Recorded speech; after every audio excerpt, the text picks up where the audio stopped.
Hi everyone, my name is Christine. Today I'll be explaining how rationalism has influenced media content and public discourse in Malaysia.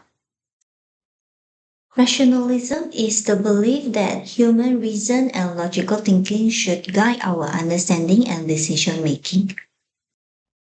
In Malaysia, this way of thinking has actually encouraged both the media and the public to rely on evidence, dialogue, and respect when facing sensitive social and religious issues. Alright, let's look at the two main ways this influence can be seen. We know that nationalism has been pushing the media to rely on facts, logical reasonings, and verified sources rather than those emotions or rumors. In a diverse country like Malaysia, it's very important that we can think rationally and avoid spreading misinformation that could create tension.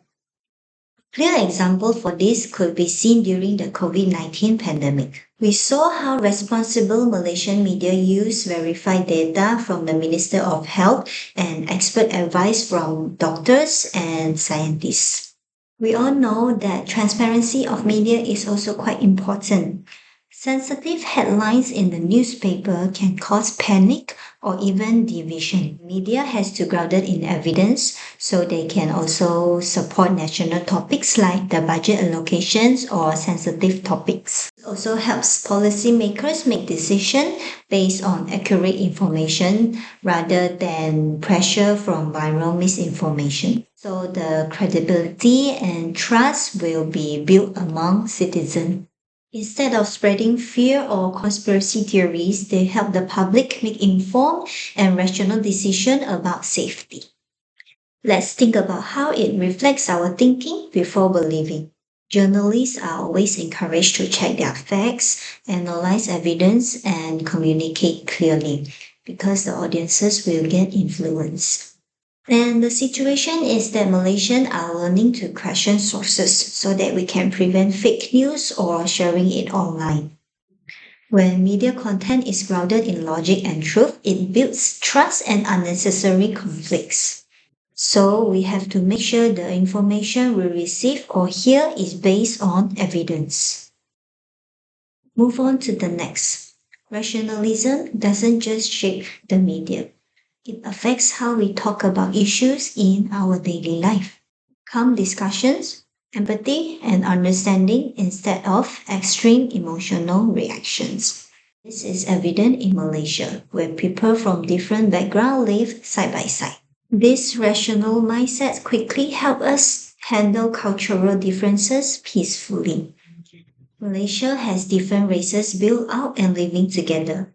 During Deepavali, Indian families will also be celebrate with fireworks, sometimes late into the night. For our Malay neighbor's wedding, the sound of the compound drum spreads across the neighborhood. Some people may say these celebrations are very noisy, but rationalism teaches us to understand their cultural meaning instead of frustration. Perhaps we could discuss time limits or noise levels through community dialogue. We know that everyone needs comfort, so what actually comforts you? It's communications without hurting anyone's feelings. Another great example from a city in Malaysia, Penang. There's a special place over there. It's called Street of Harmony. It's a reflection of the communities we see in Penang today. Different houses of worships like the Hindu temple, the church, the Chinese temple, or Gurdwara standing close together. And during festive celebrations, each community celebrate in their own way. They coexist peacefully.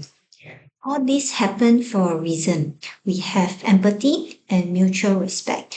That's the core value of rationalism. Last but not least, Malaysia's media content and public discourse has been greatly influenced by rationalism as a path to maturity.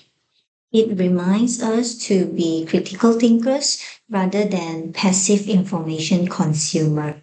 So the next time we read the news or talk about cultural issue, let's think rationally and respect differences. With that, we can build a harmonious Malaysia.